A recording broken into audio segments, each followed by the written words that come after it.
Hello and welcome to Drop the Mic Podcast, where we discuss technology, theology, and all things in between.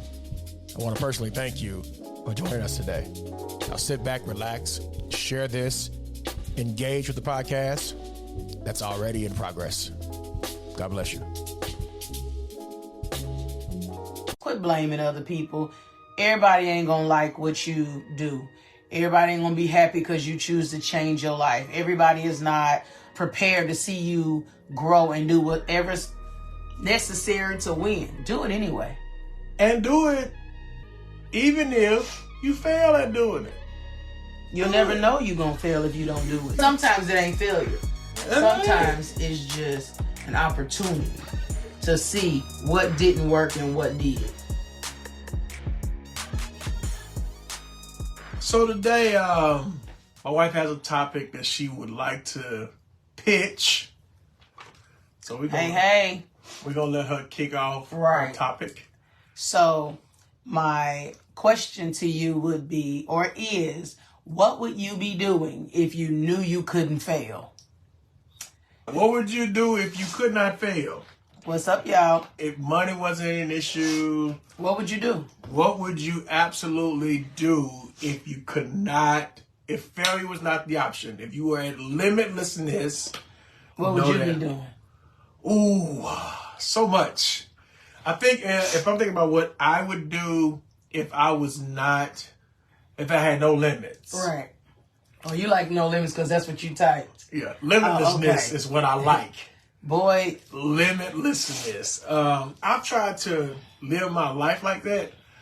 Yeah, what would I do? I think the first thing I would do, I'd actually probably be leading a congregation in some shape, form, or fashion if I had no limits. Okay. Because usually in a church context, when you are going into revitalization outside of church planting, there is going to be a lot of limits, boundaries. Like what? I think the number one limit in churches is finance. Okay.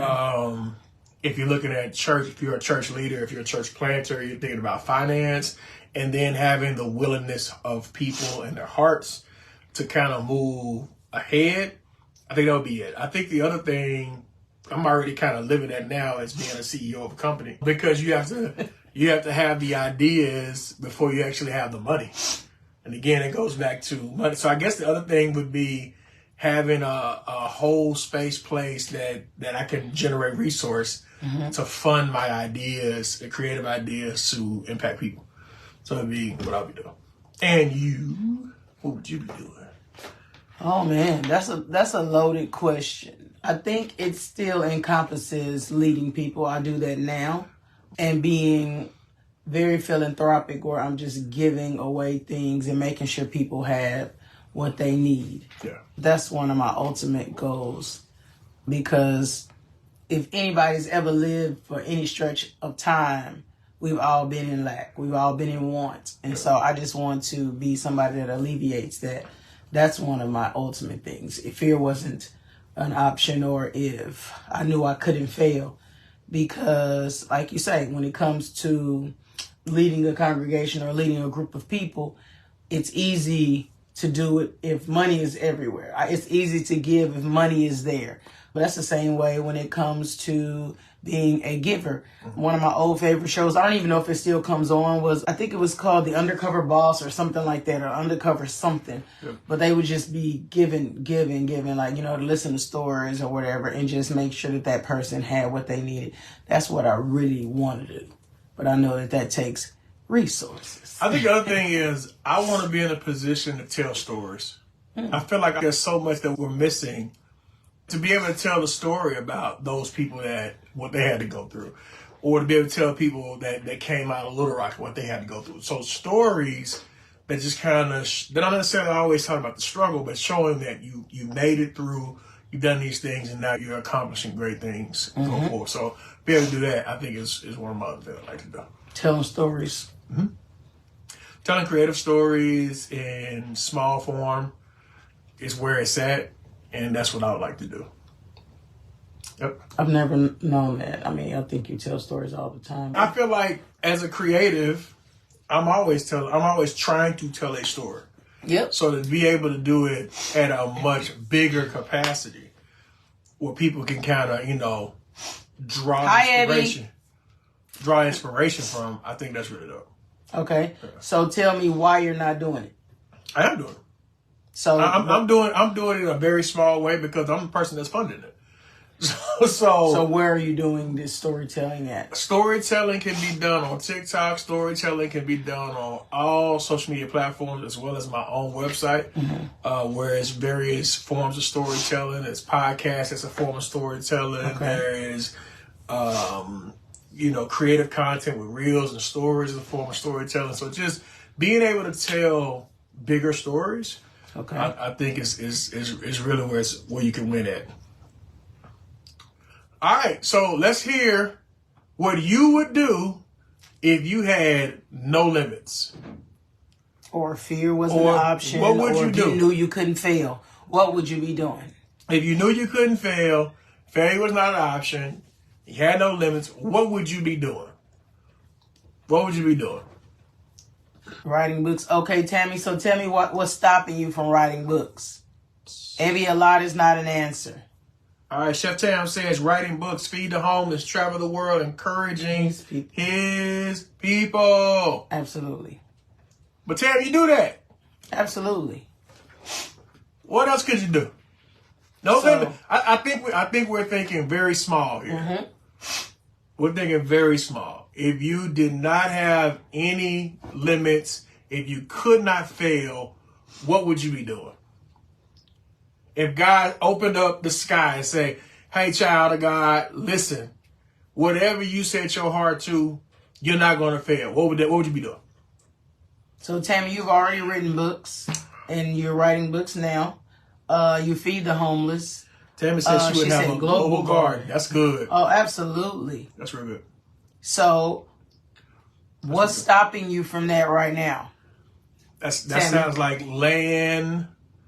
That's for her. That's for her to answer. She want to take my people back to. Okay, absolutely.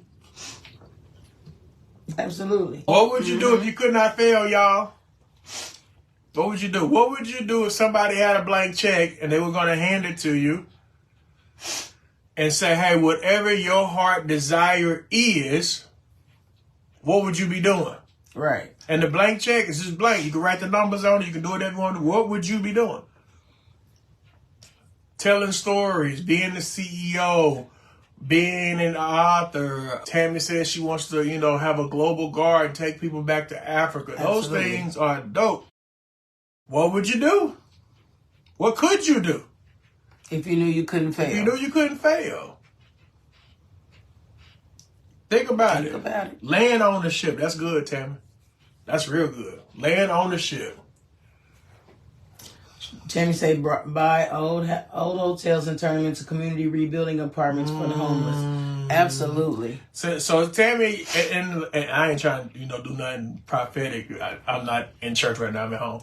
But Tammy, first of all, Tammy, you don't even know Jesus if you can say that. And you're not even doing right. Tammy, come on. It sounds like what you could do if you had no limits is really help people's quality of living. You would improve people around you's quality of life. Abby says, I'll provide building for the homeless with unlimited resources, possibly writing a book, getting my doctorate, traveling more, becoming the CFO and owner of my own company. Yes. Absolutely. Good stuff. That's good stuff. So, Abby and Tam, y'all, the only ones that have answered so far. So, my question really would be, after you have answered, let's see, cousin said, have a soup kitchen for the elderly and the homeless. Absolutely.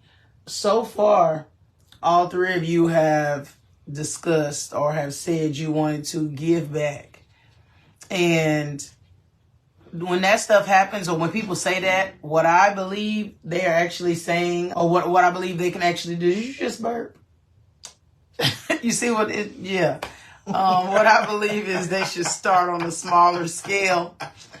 If you knew you couldn't fail, if you knew you had no limits, you would start a soup kitchen, you would open up a home for the homeless, you would have a global garden.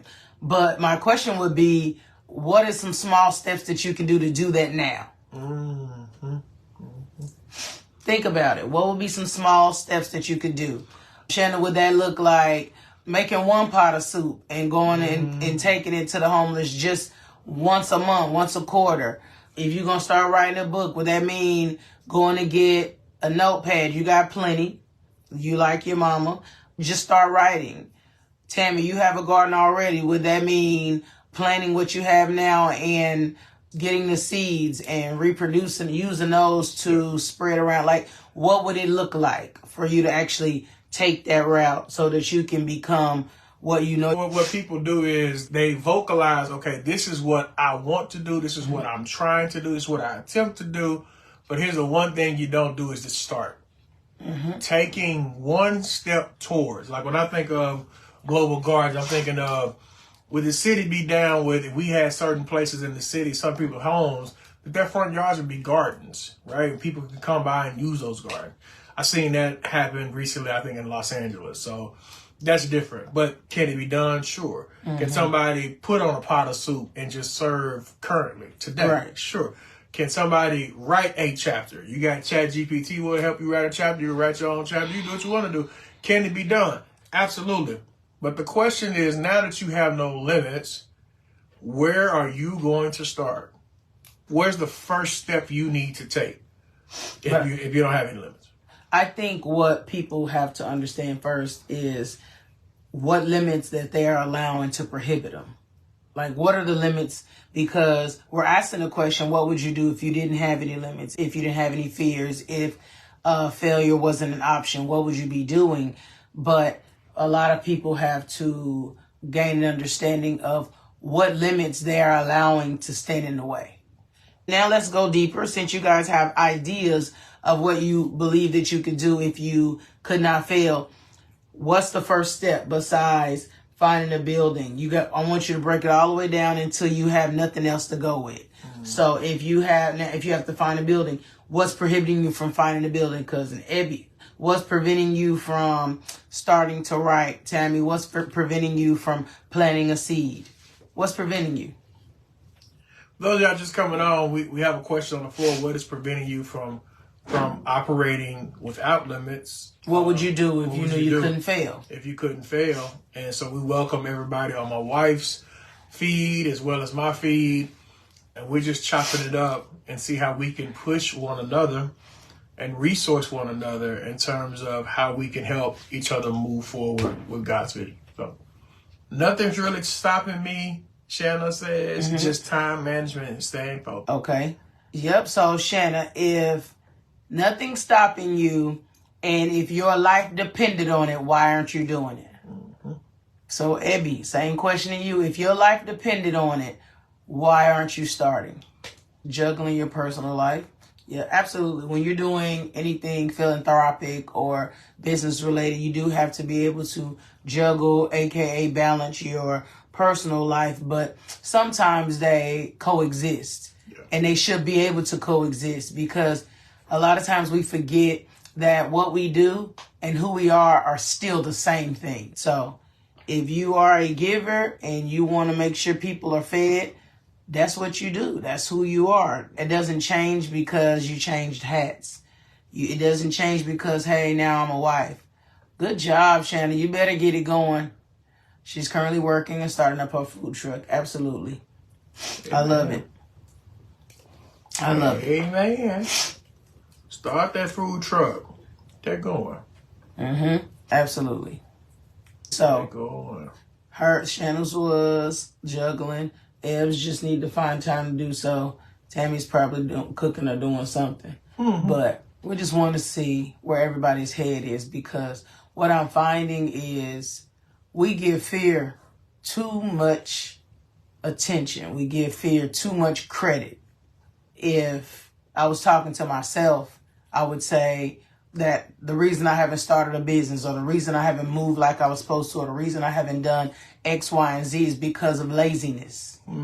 Sometimes you got to talk crazy to yourself, you know, because I can't share anything with you if I haven't shared it with myself yet. And in the fear, it's not really fear a lot of the times. It's just us being lackadaisical, lazy, because we don't want to get up and find the resources. We don't want to stretch ourselves to become better.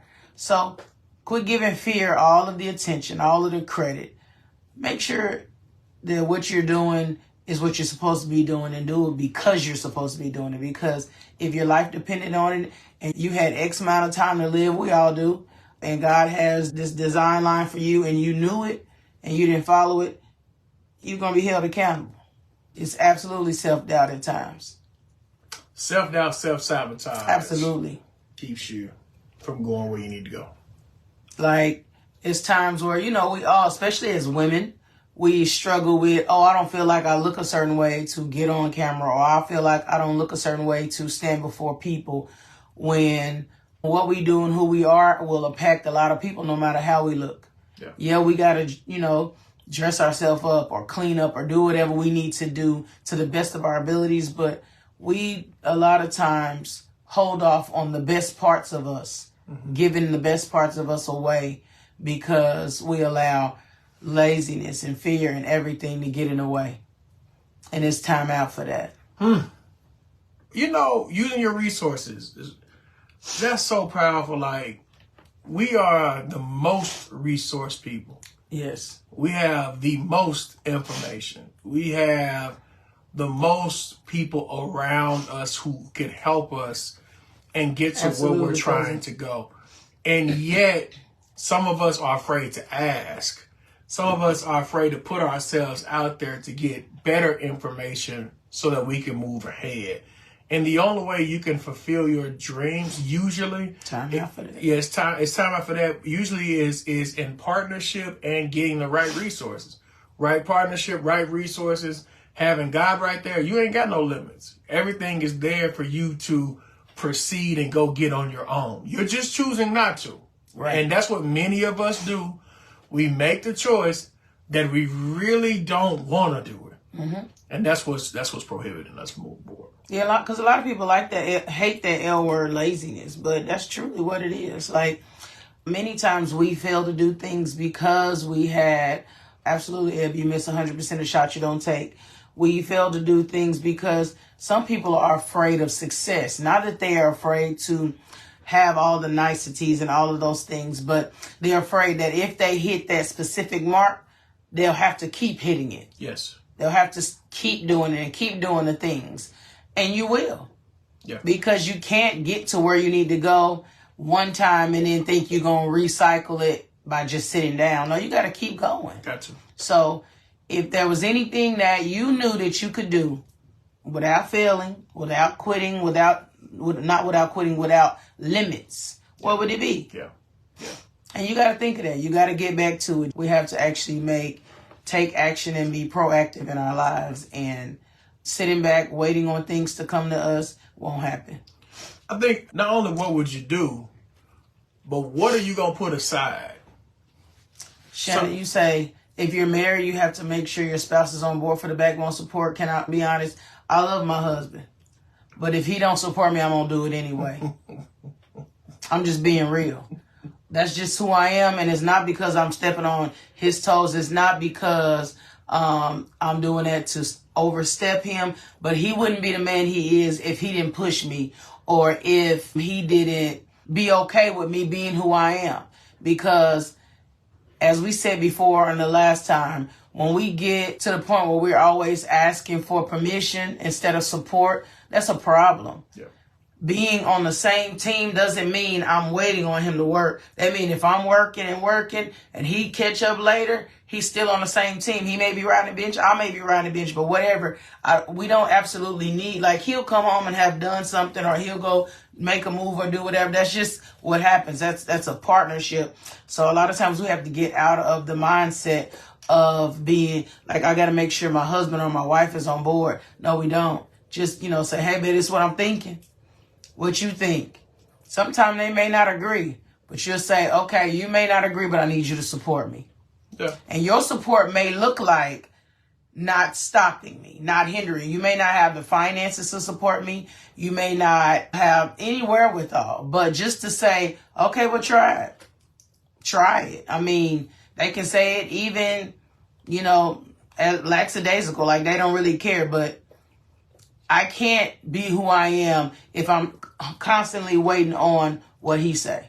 And he can't be who he is. And usually I'm going to say, try it, go for it. So let me give you an example. When my wife wanted to go get her doctorate, she was just really buzzing. Hey, I'm thinking about it. What I told her was this: babe, do the research. See what school you like. You know, and sometimes that can be overwhelming because there's so many schools out there that have your particular focus, right? Found the school. No, at first, what you say? At first, he said, make sure there's a need for you to get it. Like, are you sure you need it? Like, what you're doing, you may not absolutely need it. And that could very, very well be true, and it may still be true. Yep. But when it's something I want to do, I'm going to do it. Yeah. And then to that, I said, once she found the school, I said, just go do one class. If you can do one class and you still got that same energy, try two. And that's exactly what she did. I didn't stand in no way. Go get it, man. Get out there and get after it. And that's perfectly okay. Everybody's just not on that type of time. And I operate in a place where if my wife is operating with limits because of me, am I really being as supportive as I'm talking about? Right. Or I'm just running my lips. That ain't gonna work. Right. Somebody gonna have a crazy idea that you just gonna have to sit with. Mm-hmm. Because the real truth about marriage or partnership is sometimes, just sometimes, or even a lot of times, one partner has to actually sit back and allow the other to make a decision whether they like it or not. And if it work, you win. If it don't work, you still win because you know what? You got a chance to see what didn't work. Absolutely. That makes sense? Absolutely. Absolutely. Yep. And you don't know what you can do until you try. Right. Some of y'all are sitting at home right now married to people that just won't even let you try. That's crazy to me. Absolutely. Like, you got to try to see if you can do it. And somebody like me, I have to try it and see if I can repeat it. Right. I know I can do it. Right. Can I repeat it? And if I can repeat it, to me, repetition means success. Mm-hmm. Right? That's why a lot of people won't actually even do the thing, because that's where you get the topic or the phrase, they're afraid of success. Mm-hmm. Because they're going to have to repeat it. Like, you mean to tell me I got to do that again? Mm-hmm. Yeah, you got to do it again.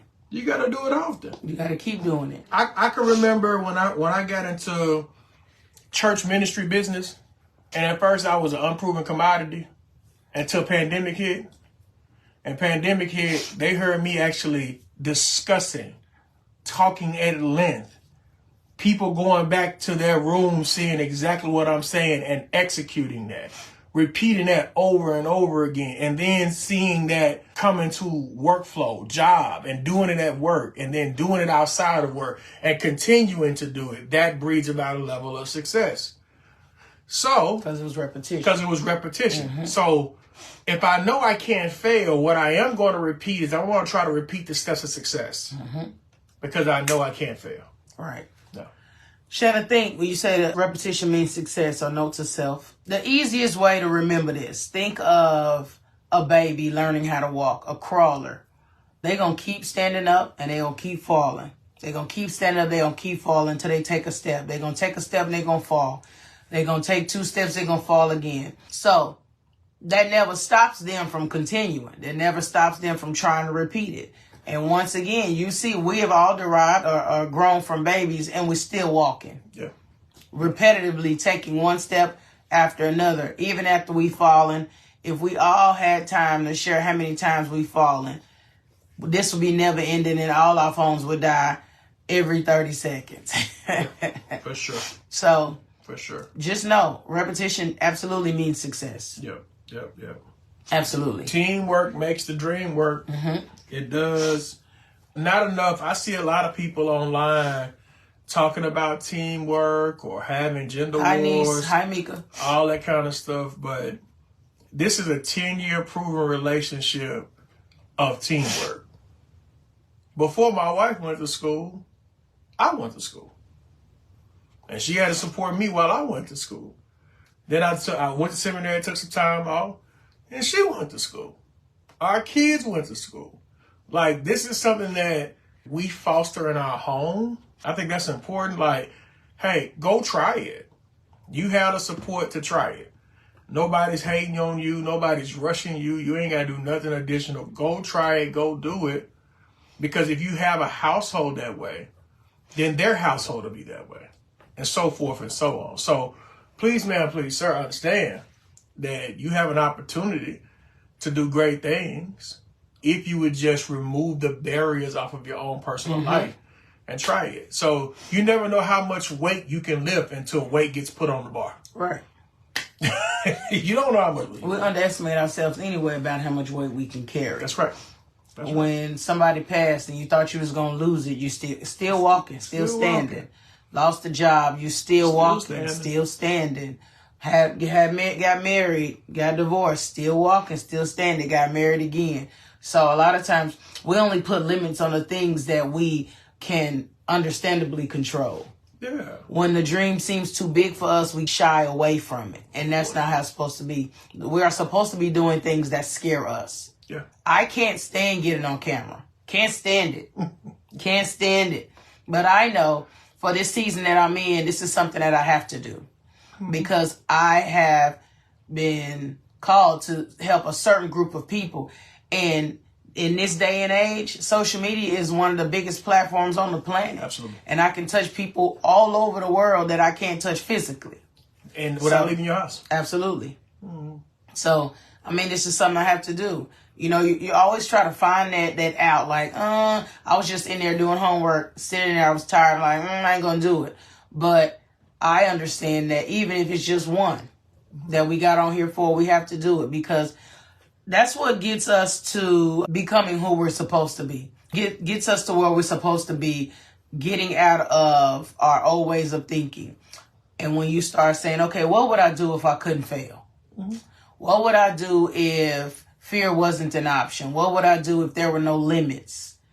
And start taking baby steps to get to those specific things. It's the same way as if you want to go buy a car, you want to buy a house, you want to get married, whatever it was, you may start at ground zero and you save $5 for your vacation, or you did it. You started somewhere. So what makes that so different than now? Yeah. Yeah. Here's what's funny, y'all. My wife don't like doing videos, but she stands before people in every facet of her life. I do. Singing, she stand before people. Being a director of a school, she stand before people. She always stands before people. But this part seems annoying to her until God arrested her heart about it. Now watch this. This is what I do for a living. And I didn't force that on her. And when she don't want to do it, ain't no thing. But now it becomes a thing where God is kind of nudging you to do it on your own, which gives you fuel to do it and push ahead. Like, if we're operating without limits, understand the fuel of God is going to come in and push you forward and push you to your destiny when you operate without limits. But you're going to need some faith to do it. Absolutely. I have this, y'all can't see it. It's a screensaver and I got to change it, but I hadn't changed it. I think I've had it on there for the last couple of years. And that's how long it's been since he's been arresting me. Like, sometimes you've been in jail for a long time. You're like, he waiting on me to ask to get out. He has been in jail. I ain't been in jail for a long time. I'm talking about spiritual jail. What is you talking about? You talking about being in jail? Hold on now. Anyway, on my screensaver, I can't even give it to you verbatim, but I'm going to paraphrase it. It's like, the people that you're called to impact are waiting for you to show up. Yes. And I look at that every day. Like, okay, here we go. And I can hide behind a meme. I'm a logophile. I'm a lover of words. I will type anything out if I can, if I have time. But I know at this specific day and time, my words can't just be in written form. They have to be in spoken form. You said you're a what? Logophile. Can you spell that for the people? Logiphile. Get it right. Get it right. Woo! Logo. Logophile. So it's like Logo logos. Word. No living word. So you love the word, but you're actually living the word. And the word is living inside of you. Boy, you better shut up. Don't start. You're really an idiot. Woo! All right. Look it up. You don't know. You know. No, I don't. I trust you at your word. Oh, okay. So anyway, I'm gonna tell y'all something. It used to be a thing about us doing content together, and then just like this last year, we really got behind it and invested into it. So here, not only do I want to ask you this question: if you knew you couldn't fail, what are you investing so you can't fail? What are you investing in your own lives, your own ministry, or whatever the case may be, your business, so that you can fail? What are you investing? Some of them are still at ground zero, so they may not be investing. The first thing they may be investing will be time. And time I don't care what day it is, it's costly. It's costly. You ain't getting it back. So every time I think of time, I think of one of my husband's old best friends. He passed away. And when I was talking to him on the phone, and he was sharing with me, talking to my husband about when his friend passed away. I was driving. I remember exactly the highway I was on. It was near my school. And he was basically saying that he prayed that his bestie or his friend died empty. And the more I thought of that, it's like, okay, what do I need to be doing to die empty? Not that we're all thinking about dying, but it could happen. And have I gave my everything? Have I done everything I was supposed to do? And I know this is one of the main things I was supposed to do because I've been sitting on it for a long time. If some people, you can go on my page and you can see the banner at the top. What is that called? Is that the banner? Yeah, Lion Leader. Yeah, the Lion Leader. That has to start, and that's been like 5-6 years. Like, I'll start something and out of fear not do it because I am upset about, I'm not the size I want to be. If you guys know anything about the Bible, I think about Moses. I can speak well, but I'd rather sing instead of stand here and speak. So it's just getting out of our own way. Okay, Denisha says this. She says, I'm still at ground zero. Just got out of a marriage and trying to figure things out. So what would you say to somebody at ground zero in their relational aspect, trying to figure things out? How would you speak to that? Okay, I know Denisha. Okay. She was a dear friend and client. And what I would say and what I am saying to you, Nisha, is you already know what to do. Your next steps would be not trying to figure things out. It's just moving one day at a time and having a great relationship with yourself. Because what I find is we as humans love companionship. But we get stuck in companionship because we don't like being alone. So go date yourself. I know you're good at that. Dress well, take good care of yourself. And when it's time, if it's ever time again, let God do it this time. Because sometimes we get in his way and just jump the gun. But a lot of people assume that they're at ground zero and you're not. You may have just stalled. You could be at the middle layer. And because you stalled, you feel like you're at ground zero, but you're not. You're not at ground zero. Maybe relationally you may be, but you have a lot to offer. You've always been a giver, so keep doing that. If there was something that you knew you couldn't fail at, what would it be? What would it be? So think of that. When we get out of our own way and stop worrying about the relationships and the different things and date yourself and find ways to be happy, all the other things will come. Yeah, I would say this. Somebody who's listening to us, you may be going through a transitional period in your life. Whether it be relationally, whether it be a job, whether it be whatever the case may be. And I agree with my wife that you have to start within. Absolutely. Start within, y'all. Do personal self-inventory, reflect, retrospective, whatever the case, whatever you want to call it, do that for a season of your life. Especially if you're in a relationship and you're getting out of one, don't be in a rush to get into one so fast. Right. Take your time to relearn, or in seminary, what we like to say, to reimagine who you are now. Right? Because you're totally different than what you were going into, coming out of. You have lived experiences, you have life that is occurring. So if somebody's listening right now, you're in whatever transition of your life. And what we're saying is we serve a God that has no limits. Absolutely.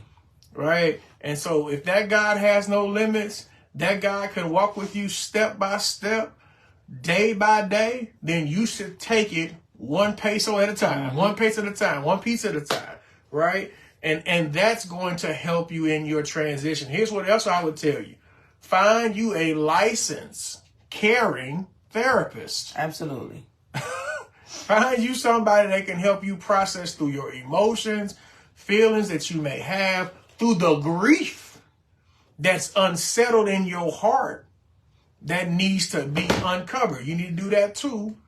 And then, as she said, date yourself. Make sure you look good for you. Absolutely. Not for somebody, not to impress somebody else, to impress yourself. That's what matters when you are in seasons of transition.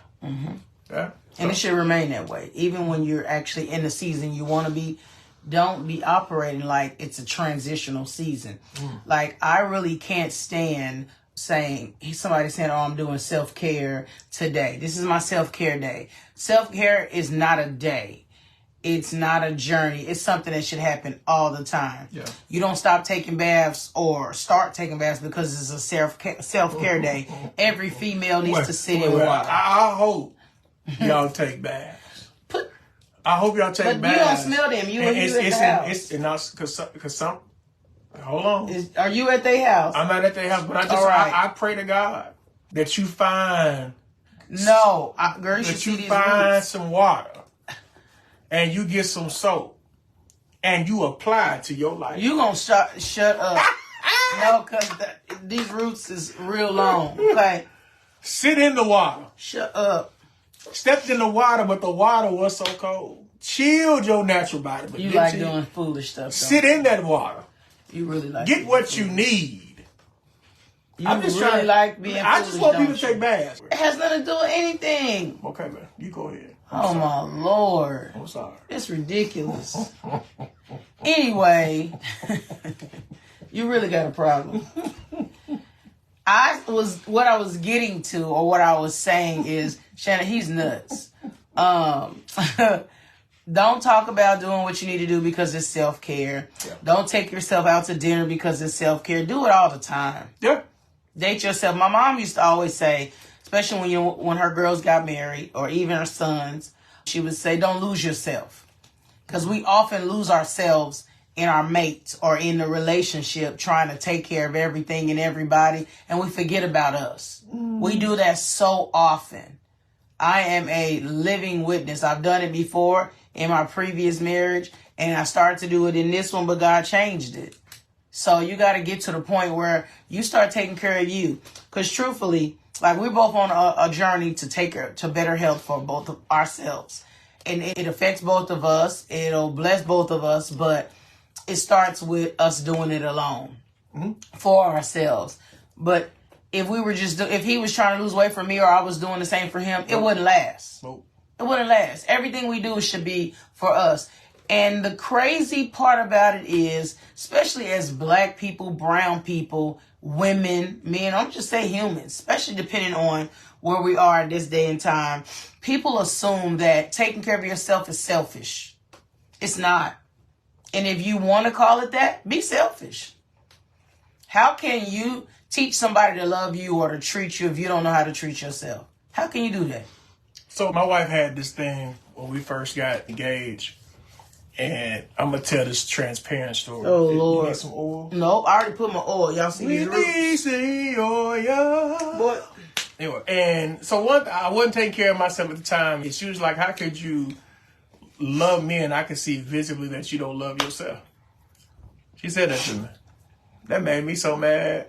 I was hot. I was hotter than hot. Who you think you're talking to? First of all, I was so angry. But she wasn't lying. It was the truth, Mom. That you need to hear that from the person that you love or the person that cares about you, that I want to make sure that you love yourself. And some of y'all are sitting right here listening to us. It's easy to say that to you or to somebody you love, because to me, if you don't love yourself, how can you lie and say you love me? You got to love you first. You got to. That's the basis. If you don't love you, you can't love me. Love God, love yourself, love his people. So don't give me that. I don't like that. I just don't like people lying to me. Well, we've discussed a myriad of topics, but the main topic is centered around what would you do if failure was not even in the equation? What are the things that you could do if you had all the money, all the resource, all the access, all the networks? What would you do? And we've discussed that, and we've hoped that's been helpful to y'all. We don't have, again, if y'all looking for us to be on this timeline, we not. We get on here when we get ready. Y'all come and support us and love on us, and we'll keep on bringing this heat and just being a blessing to y'all. Today, my wife came up with the topic. I know that was a little bit out of her comfort zone. Because, see, I could come up to this thing and fluff my way through this and have a good time, because I'm here for a good time. Always. I'm here for a good time. No. We've been stressed too much to not have a good time. You got to get a life. But my wife wanted to do something a little bit more structured and focused. And so here we are, which I can do that too. But if put it in the chat now. If you are in the chat, and what would you do if failure was not even on the table? Right. What could you do? And don't say fear, because I'll remind you, or I'll repeat what I said before. We give fear too much credit. Yep. When we should actually be saying that we haven't moved or we haven't changed our lives because we're lazy. You know what? I look at the chat and nobody is taking like inventory of that kind of say, you know what? I haven't done. Right. And this is why this hasn't happened. I would love to see people do some introspective. Like, this is why this hadn't happened.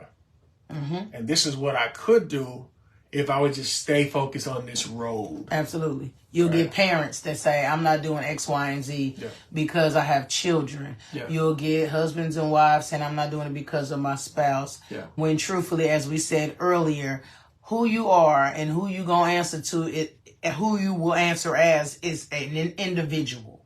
So everything we do should be individual first and then collective. So if I knew I couldn't fail, what would I do? What would I do? We've already discussed what we do, but we have new people coming on. If you knew you couldn't fail, what would you be doing? Some of y'all, and why aren't you doing it? Some of y'all supposed to start the podcast this year. Let's just speak about faith. Let's Absolutely. Talk faith. Some of y'all supposed to start the podcast last year, and you made excuses about your resource, about what you couldn't do, about what you didn't have, about post-production, this, that, and the other. When God is simply saying, take out your phone, get to recording, and put the message out there that I told you to put out there. So some of the stuff that we say we would do that's without fear, some of it is rooted in disobedience. God already told most of y'all what to do. You just refuse to do it. You refuse to use your talent, your skill set, your gift to get out here and do things for God. And I'm here to set the record straight in your life. You better get on your job. I would hate for God to shut another door in your face because you refuse to be obedient to what he told you to do. Absolutely. I would just hate that for you. And let me tell you why I would hate it, because I wouldn't want to hear you making excuses on the other side. Well, I was supposed to do this. Well, God gave you the opportunity and you didn't do it. You was listening tonight. And God told you to listen. He said, you got everything you need inside your house, inside your grass, and you still want to take one step. Just one. That's all God wants us to do. You do the rest. If you knew you couldn't fail. Yeah. And sometimes the step will get you in trouble. But will you be willing to take that step? And why would it get him in trouble? Well, there are some places that you're going to step into that opposition is going to be on the other side of that door. And your job is to bull rush the door, because that's what God told you to do. Now, you can do that without being disrespectful. You can do that without crossing the line. So would you say, instead of saying getting you in trouble, would you say because of people assume that opposition is trouble and it's not necessarily. Not always. So Not always. just to clarify that. Yeah. Opposition ain't always trouble. Sometimes you the opposition. You ain't Absolutely. Being obedient. Like, you got people that's supposed to be photographers. You got people that's supposed to be speaking. People that's supposed to be singing. Whatever it is you're supposed to be. You got cook, chefs. You got all of these things you're supposed to be doing, but you're finding excuses. Mm-hmm. So, even having a significant other who may not fully be on board, you make sure you praying, but you can still doing. If any of you read the word and know it, you have a scripture in the Bible. I'll give it to you and put it in the chat later. How it says, a saved wife sanctified a husband. If he be pleased to stay with her, let him stay.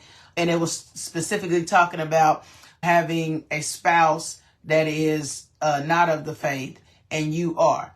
So if we pull it out of scripture and say a spouse who's not in the business that you're in, or a spouse is, or whatever, or a significant other, keep doing what you're doing, because they'll catch up. Mm-hmm. There is no spouse on earth that say they love you, or no partner on earth that say they love you and don't want to see you win, because we said it in the last time we spoke.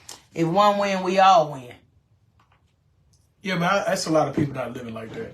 It's a lot of... Well, they're not really categorically together. Yeah. They may be like that together on paper, but they're not together then. Yeah. A lot of people. There's no way that I could be with somebody who does not stop me, if that makes sense. I know that wasn't politically correct, but it's time out for blaming other people. Because truthfully, that's what it is. Quit blaming other people. Everybody ain't going to like what you do. Everybody ain't going to be happy because you choose to change your life. Everybody is not prepared to see you grow and do whatever's necessary to win. Do it anyway. That's what I'm saying. Do it anyway. And do it even if you fail at doing it. You'll never know you're going to fail if you don't do it. You know, so... sometimes it ain't failure. Sometimes it's just an opportunity to see what didn't work and what did. Yeah. Because let's say somebody was going to be a photographer. They start taking pictures with their iPhone or their Android, and because that picture didn't turn out right, they stop. Yeah. No, you got to keep taking pictures. Keep going. Yeah. Keep going. I'm here to let every person know that if you just keep going and you keep pushing to do what God has allowed for you to do, God will go with you every step of the way, especially if it is ordained by Him. Absolutely. Every step of the way. So just do that. There are certain things that I have in the tuck that, I didn't have the confidence to release. Because to me, there's nothing I can't do. It's all about timing and confidence to release it. And now I'm at the place where I don't even care. Release everything out, so that, because if I don't release certain things out in terms of content, how would I be able to gauge how better I become? Right. So I have to move in that direction to get better and put stuff out there that's going to help me proceed and get to that place. So, ma'am, sir, if you are listening, it's your time to operate in your faith. Without fear. Without fear. Without failure. Without that. You can do it. It's waiting on you. It's been waiting on you. It's been waiting on you. All right. Now you got anything else? No, I'm good. You got that off your chest. Do y'all have any questions, concerns, comments? Please put them in the chat before we get out of here. We thank y'all for sharing time with us. If y'all got topics y'all want us to discuss, please, ma'am, please, sir, put that in the chat. We'll definitely get around to discussing those topics. Next time we'll come through with some clowning. Y'all like when me and my wife clown. Y'all don't like when we come through here and we get to dropping some knowledge on you. Then y'all have to do some work. We're going to give y'all a balanced approach now. Y'all going to have to do the work and we're going to clown. We're going to have a good time. Which is some work you got to do. So y'all homework tonight. If you got a notepad, a pen, is to write down a list of everything that you would do if you knew you couldn't fail. And then you need to take actionable steps to do that. Share it with your significant others. Have them do the same thing, because It's winning season for everybody. And it's enough for everybody. Please support my wife as she continues to drop more content. Y'all know I'm going to drop content throughout the week. And I will be dropping, my wife is going to come out with a class here soon. I'm believing God for that. Oh. And I will be dropping another devotion as well as a podcast class. You guys will be able to pick that up. We'll talk more about that later. Go to my website. You can get podcast information, digital discipleship information. All that stuff is there. I like your, what is this, an ad? Always. So I'm always trying to make sure we're getting good Christian content to you guys. My wife also has books available. We have a slew of them. I'll put them back there. That we'll be willing to give. We will not give. Right. To sell. Hallelujah. To the Lamb that was slain. I mean, they nice, thick reads. I read one of them. I was like, woo, it's a lot in here. All right, y'all.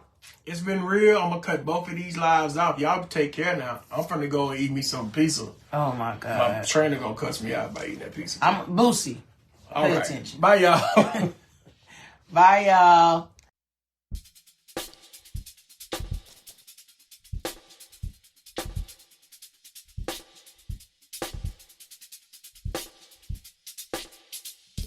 Thank you for listening to today's podcast. My hope is that the podcast added value to your life. Please, please, please subscribe from your favorite application, leave us a review, and even follow us on YouTube for your up-to-date information. Thank you. Peace.